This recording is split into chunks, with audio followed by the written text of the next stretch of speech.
Hello friends, माध्यमिक academy 2.0 आपका स्वागत है। कैसे हो आप सब? तो मैं आपको फिजिक्स में टॉपिक वाइज सीरीज करवा रही थी। आप किसी भी कॉम्पिटेटिव एग्जाम की तैयारी करो उसके लिए इक्वली इंपॉर्टेंट है। तो मैंने टॉपिक था यांत्रिकी, उसके पार्ट 5 कंप्लीट हो चुके हैं। अगर आपने ना देखे हैं तो प्लेलिस्ट पे जाकर आप देख सकते हैं। तो 155 तक कंप्लीट हो गया था। उसके बाद आज हम इस वीडियो में लेंगे 156 से 190 तक। फिर पार्ट 7 में ले लेंगे इसके आगे के जितने बचेंगे 191 से पूरा 215 तक। फिर इस तरह से आपका ये वाला टॉपिक कंप्लीट हो जाएगा। इसके बाद स्टार्ट होगा हीट। तो फटाफट देख लेते हैं। मैं ABCD चारों ऑप्शन नहीं पढ़ूंगी जिससे आपका टाइम ज़्यादा वेस्ट ना हो। फटाफट कम टाइम में कंप्लीट करेंगे। तो वीडियो लास्ट तक जरूर देखें। इसमें बहुत सारे इंपॉर्टेंट क्वेश्चन आपको मिलने वाले हैं और सारे क्वेश्चन किसी ना किसी एग्जाम में पूछे हुए हैं। तो हमारा 156 नंबर है, आर्किमिडीज का नियम निम्नलिखित में से किससे संबंधित है? तो इसका आंसर हो जाएगा ए, प्लवन का नियम। 157 देखो, जब कोई वस्तु किसी द्रव में पूर्णतः या आंशिक रूप से डुबाई जाती है तो उसके भार में कुछ कमी प्रतीत होती है तथा उसके भार में आभासी कमी उस वस्तु के द्वारा हटाए गए द्रव के भार के बराबर होती है। ये सिद्धांत अब आराम से आप पहचान गए होंगे। जब कोई वस्तु किसी द्रव में आंशिक रूप से डुबाई जाती है तो ये कौन सा है? आर्किमिडीज का सिद्धांत। B is right answer. Clear. Next देखो, उत्प्लावकता से संबंधित वैज्ञानिक हैं। सारे क्वेश्चन देखो पूछे हुए इंपॉर्टेंट है। तो वीडियो स्किप नहीं करना, आपको ज़्यादा 10 मिनट में आपके ये कंप्लीट हो जाएंगे। तो ये है आपका आर्किमिडीज ही है। 159 देखो, द्रव में आंशिक या पूर्णतः डूबे हुए किसी ठोस द्वारा प्राप्त उछाल की मात्रा निर्भर करती है। तो ठोस द्वारा हटाए गए द्रव की मात्रा पर, यह वही है आर्किमिडीज का सिद्धांत। क्लियर। नेक्स्ट देखो, जल पृष्ठ पर लोहे के टुकड़े के ना तैरने का कारण क्या है? ABCD में से कौन सा होगा? तो ये होगा ए, लोहे द्वारा विस्थापित जल का भार लोहे के भार से कम होता है। वीडियो को आप 1-2 बार देखेंगे, आपको ये क्वेश्चन लर्न हो जाएंगे। बस 2 बार देख लीजिए। 161, कोई भी नाव डूब जाएगी यदि वह पानी हटाती है अपने। तो कब डूबेगी ये? तो इसका भी आंसर हो जाएगा ए, आयतन के बराबर पानी हटाती है तो वो डूब जाएगी। 162 देखो, आर्किमिडीज का किस देश से संबंधित था? ठीक है, आर्किमिडीज का जो संबंध था किस देश से था या किस देश से ये संबंधित थे? ये क्वेश्चन में पूछ लिया जाता है, ये किस देश से थे। तो इसका आंसर हो जाएगा डी, ग्रीस। किस देश से संबंधित थे ये? ग्रीस से।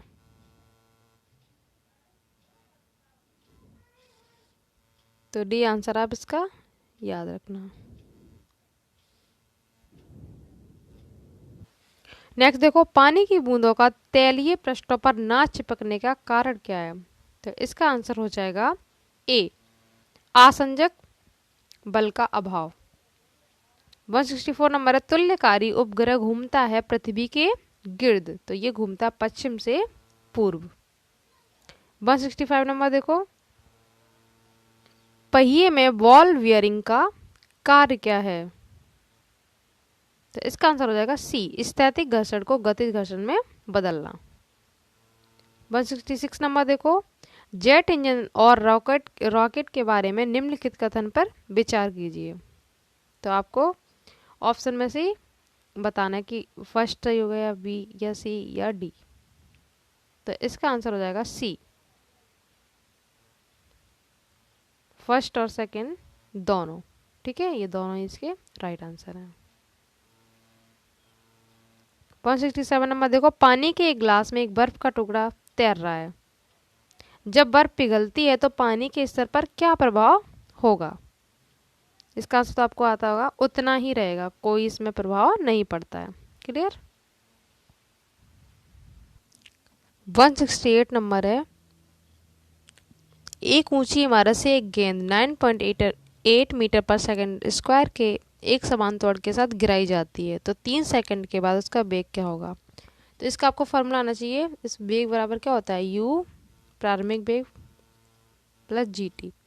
तो ये तो 0 रहता है प्रारंभिक वेग, g का मान इसने कितना दिया? 9.8, t का मान 3 दे रखा है। ये सेकंड में अगर मिनट में होता तो 60 का इसमें मल्टीप्लाई करते। तो इसका अगर गुणा करेंगे तो कितना आएगा? ये आएगा 29.4 और इसकी जो यूनिट होती है मीटर पर सेकेंड। ठीक है, तो इसका सी इज राइट आंसर, ये वाला फॉर्मूला लगा देंगे। 169 नंबर देखो, एक वस्तु का द्रव्यमान अगर 100 kg है तो अगर चंद्रमा पर गुरुत्वीय जनित त्वरण GE/6 हो तो वस्तु का द्रव्यमान चंद्रमा पर कितना होगा। तो इसका वही रहेगा, इस मास में कोई चेंज नहीं होता, 100 ही इसका रहेगा। नेक्स्ट देखो, शक्ति का SI मात्रक वाट किसके बराबर होता है। तो ये रहा, ये kilogram metre square second -3। Next है, भारहीनता की अवस्था में एक मोमबत्ती की ज्वाला का आकार हो जाएगा।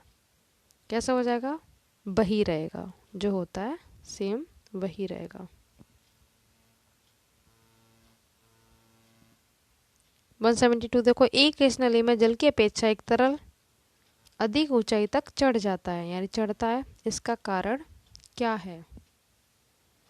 तो ये है तरल का पृष्ठ तनाव जल की अपेक्षा अधिक होता है। इससे पहले भी क्वेश्चन आया था कि जल की बूंदों का जो गोल होती है ना बूंद, किसकी वजह से, पृष्ठ तनाव की वजह से। इससे बहुत सारे क्वेश्चन पहले भी आ चुके हैं वीडियो में। 173 देखो, निम्न में से किसी एक के लिए केशकत्व एकमात्र कारण नहीं है। तो ये हो जाएगा डी, पौधों की जड़ों से जल का इसके पर्ण समूह की ओर बढ़ना। नेक्स्ट देखो, गुरुत्वाकर्षण के सार्वभौमिक नियम का प्रतिपादन किसने किया था। तो गुरुत्वाकर्षण जैसे ही नाम आ जाए बिना सोचे समझे आप आराम से लगा देंगे न्यूटन।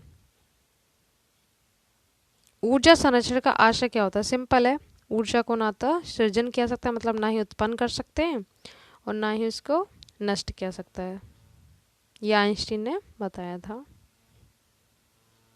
पृथ्वी का पलायन वेग कितना होता है, कई बार पूछा गया एग्जाम में। तो ये होता है 1.2 किलोमीटर पर सेकेंड। पास्कल इकाई है, बहुत सिंपल है, दाब की है ये, और कई बार पूछा भी गया है।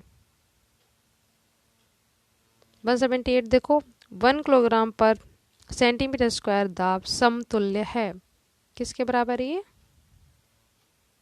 ये है 0.1 बार के।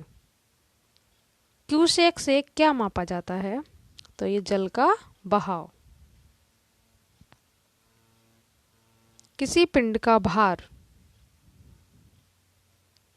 ध्रुवों पर सर्वाधिक होता है, क्लियर। बाकी के 10 और बचे वो भी देख लेते हैं। 181 नंबर देखो, जब किसी वस्तु को पृथ्वी से चंद्रमा पर ले जाया जाता है तो उसका भार घट जाता है, ठीक है, मास कभी नहीं बदलता। इसमें आपको सूची 1 को सूची 2 से मिलाना है, आपको मात्रक आने चाहिए, इम्पोर्टेंट होते हैं ये क्वेश्चन, मतलब घुमा घुमा के पूछ ले जाता है। तो इसमें क्या होता है, इसका आंसर क्या हो जाएगा आपका बी। कैसे, विद्युत बल, बल का मात्रक क्या होता है न्यूटन, आवेश का मात्रक होता है कूलाम, ठीक है, विभव का मात्रक होता है वोल्ट, और विद्युत धारिता का मात्रक होता है फैराडे, ठीक है। तो इसका option B is right answer. मात्रक आपको याद होने चाहिए, पूछ लिया जाता है एग्जामों में। 183 नंबर देखो, एक भू स्तर उपग्रह अपनी कक्षा में निरंतर गति करता है, ये अपकेंद्र बल के प्रभाव से होता है जो प्राप्त होता है। तो ये होता है पृथ्वी द्वारा उपग्रह पर लगाने वाले गुरुत्वाकर्षण से, क्लियर। 184 नंबर देखो, स्वचालित कलाई घड़ियों में ऊर्जा मिलती है, हमारे हाथ के विभिन्न संचालन से मिलती है। 185, जब कुएं से पानी की बाल्टी को ऊपर खींचते हैं तो हमें महसूस होता है कि बाल्टी क्या होगा, पानी की सतह से ऊपर भारी हो गई है, जैसे ऊपर खींचेंगे तो आपको भारी लगेगी वो। लास्ट के 5 और देख, भारहीनता होती है, 186 का क्या होगा ए, गुरुत्वाकर्षण की शून्य स्थिति होती है ये भारहीनता। 187 में देखो, कौन सबसे अधिक प्रत्यास्थ है, इनमें से चारों में से कौन सबसे अधिक प्रत्यास्थ है, तो ये स्टील। 188 नंबर देखो, एक भूउपग्रह अपने कक्ष में निरंतर गति करता है, ये आपके अंदर बल के प्रभाव से होता है जो प्राप्त होता है। तो इसका आंसर हो जाएगा बी, पृथ्वी पर उपग्रह पर लगने वाले गुरुत्वाकर्षण से। क्लियर। 189 नंबर देखो, घड़ी के स्प्रिंग में भंडारित ऊर्जा होती है, स्थितिज ऊर्जा होती है। और इस वाले पार्ट का ये लास्ट क्वेश्चन है 190, कक्षा में अंतरिक्ष यान में भारहीनता की अनुभूति का कारण है।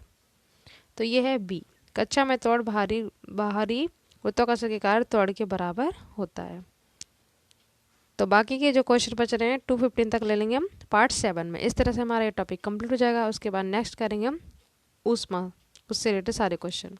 तो वीडियो अच्छा लगा तो लाइक शेयर कीजिए और चैनल को सब्सक्राइब जरूर कर लीजिए। अपना फीडबैक जरूर दें, आपको क्लास कैसी लगी, जो भी कमी हो वो बताएं, इसको मैं दूर कर सकूँ। तो बाकी करेंगे नेक्स्ट पार्ट में। Thank you so much.